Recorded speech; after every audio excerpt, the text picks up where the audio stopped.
He's the New York Times bestseller of Unmasked, and recently he was censored from SoundCloud. Andy Ngo, thank you very much for joining the Grace Curley Show. Thank you for having me on.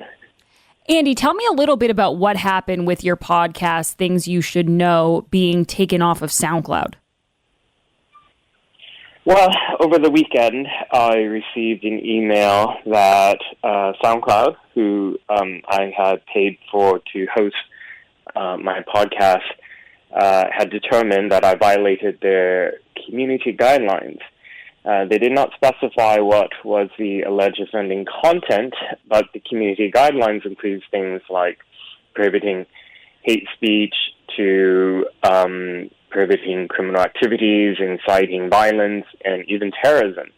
So potentially they had made some very serious and egregious accusations against me, and I had no way to find out more information. All I was told is that a violation had been made and that I would be permanently suspended, my podcast deleted, and that the decision was permanent. Well, after some press coverage, within 48 hours, I got another notification from SoundCloud that they had did a follow-up review and reversed the decision because there was no violation. So even though that's a relief, I'm going to be canceling my services through that platform because I don't want to support a place that could so easily just delete somebody, and if it were not for the press coverage, they wouldn't have reviewed my case. Right. So I'm just thinking of how many other people out there have been affected and have had, like myself, a few days before, I had absolutely no recourse. Now, Andy, you cover extensively Antifa, and in Portland specifically, a lot of those cases were broomed, and they're not going to go to trial, and the people aren't going to be held responsible for some of the horrible violence that happened there. Can you tell us about some of the worst cases that the people aren't going to receive any punishment for? So Portland has had rioting for more than a year now. It's outlasted any other city in America, and there's been more than 1,000 arrests. Last year, a new district attorney came in, one who is very similar in philosophy to Chester Boudin of San Francisco, as well as the district attorney in LA and Kim Foxx of Chicago. So these people who don't want to prosecute criminals in the name of equity. So 90% of the cases were effectively dropped by this district attorney just as a matter of policy. And this would include dozens and dozens of people who were charged with felony assault on an officer, arson, rioting. So very serious felony charges that,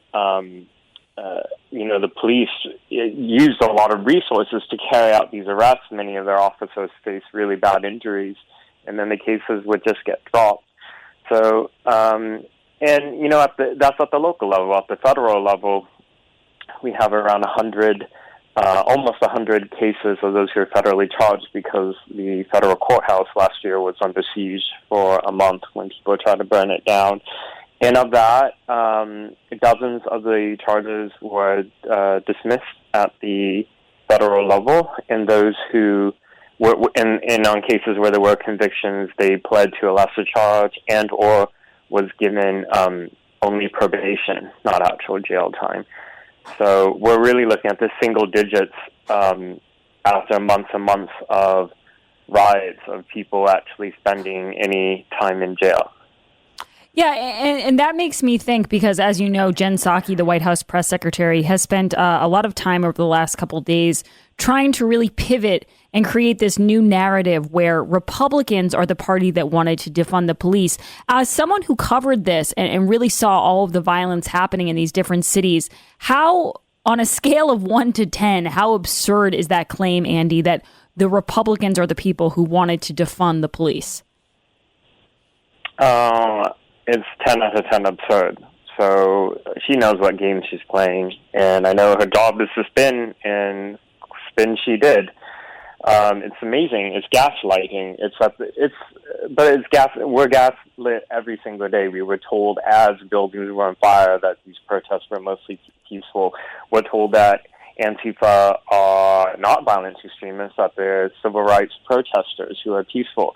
So every day, the media, the establishment, journalist class, those in elected office have been lying and lying to the public.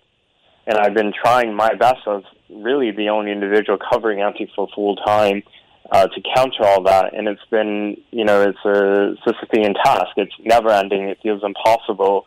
As much as I, will get featured on, let's say, conservative media or radio, it's a drop in the bucket when you see the propaganda coming out from the political left and biased journalists who are trying to poison the minds of the public into not seeing this threat that is facing this country. Yeah, no, and just quickly, Andy, can you tell us a little bit about the case that you've been covering here in Massachusetts about Michaela Miller? This is another really interesting case that the media seems to either be ignoring or trying to spin in a different way, depending on the day. Give people a little bit of insight into what this is and what your Newsweek article covered. Yes. So in April, there was a tragic death of a 16-year-old black teenager named Michaela Miller. She also happened to be lesbian.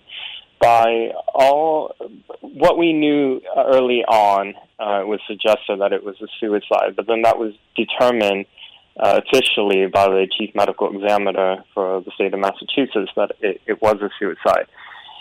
Regardless of that, the the usual agitators on BLM ideological people flocked to the case and spread unsubstantiated rumors very early on that she had been lynched by white people, that she was targeted not just for her race, but also because of her sexuality.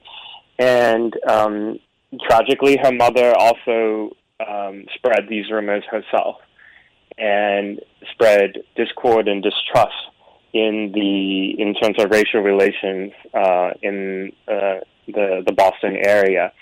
And so even with the determination of the official cause of death being suicide, money's been raised. The celebrity BLM attorney Benjamin Crump, who also represented George Floyd's family, has taken on the case.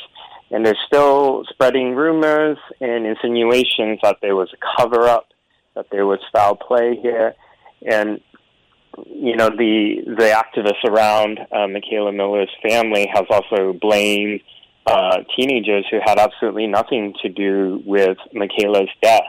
And so, there are other minors who are being implicated in here and are suffering because of being doxxed and being harassed at school. And I took up this story because, the sensationalizing around tragedies, and then when you look at the facts in a sober way, they quite often, most of the time, don't line up.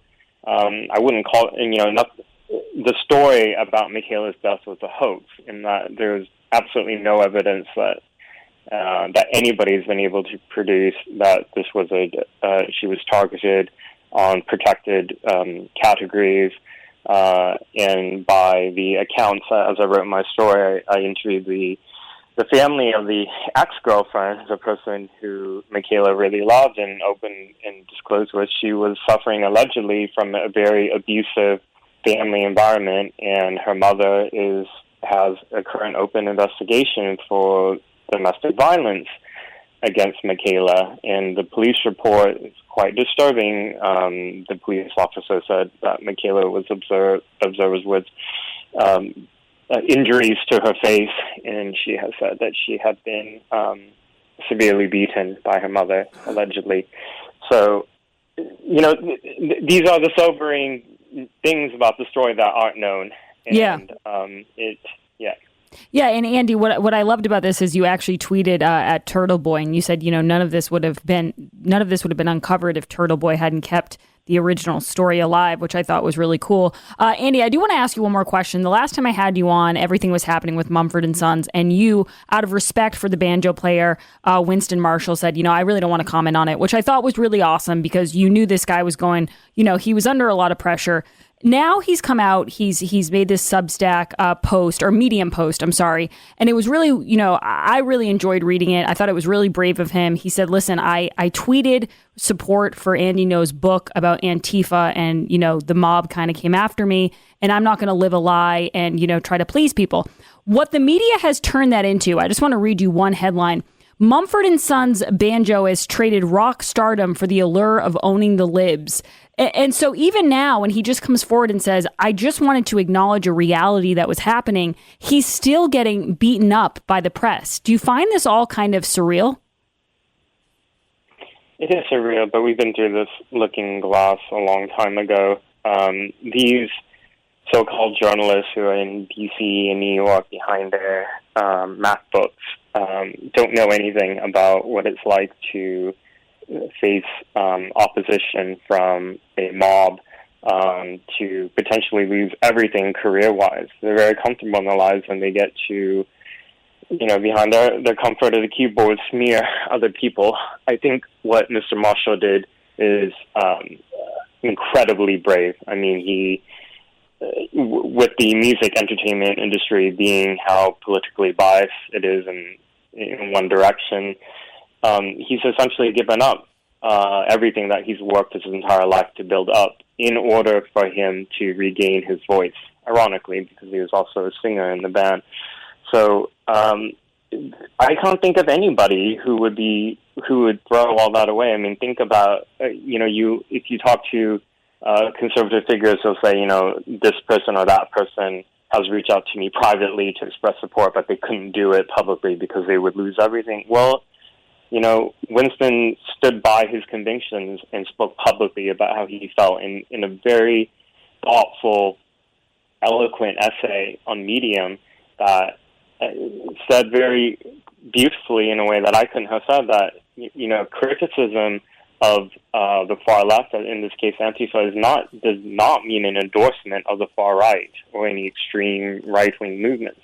And I think this binary thinking that you see in the press that I get attacked for as well is that if you go after the excesses of the far left, even when they're violent and kill people, that somehow means that you are endorsing the activities of the mirror opposite of the far right, which is untrue. And it's unfortunately that type of narrative does stick. And well, I mean, you can see what happened to Mr. Marshall.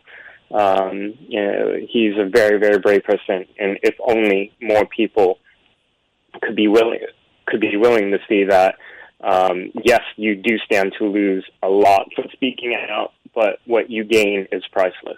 Andy No, thank you so much for coming on the show. Everyone can follow him at Mr. Andy No, that's NGO, and pick up his book, Unmasked. It's a New York Times bestseller. And also check out his website where he's editor-at-large, The Post Millennial, one of my favorite websites. Andy, thank you for coming on the show. We hope to have you on again soon. My pleasure. Eden Pure is bringing back their famous buy one, get one free sale on their most popular product, the Thunderstorm Air Purifier. With over 100,000 sold and counting, the Thunderstorm is sweeping the nation because people everywhere are raving about how well it works to get rid of odors, kill mold and mildew, and to freshen the air. It starts working in a matter of minutes to cleanse the air in your home and help you start breathing better. And there are no costly air filters to replace, saving you hundreds of dollars every year. Find out what you've been missing. It's easy to use. It's a small product. I'll hold it up right here. It's small, but it's very powerful. Get a Thunderstorm for yourself. Eden Pure guarantees the Thunderstorm to get rid of any odor or your money back. You have nothing to lose. And right now, Eden Pure is offering a BOGO to my listeners this week only. That's right. Buy one, get one free. Pet, kitchen, tobacco, and basement smells are gone in no time with the Eden Pure Thunderstorm. Go to EdenPureDeals.com and put in code word GraceBOGO. That's EdenPureDeals.com, code word GraceBOGO. Hurry, these will sell out quickly, so don't delay. This offer ends July 5th and shipping is free. We will be right back, 844-500-4242. It's The Grace Curley Show. You can call her late for dinner. Just don't call her Gracie. It's the Grace Curley Show. Curly Show. Curly Show.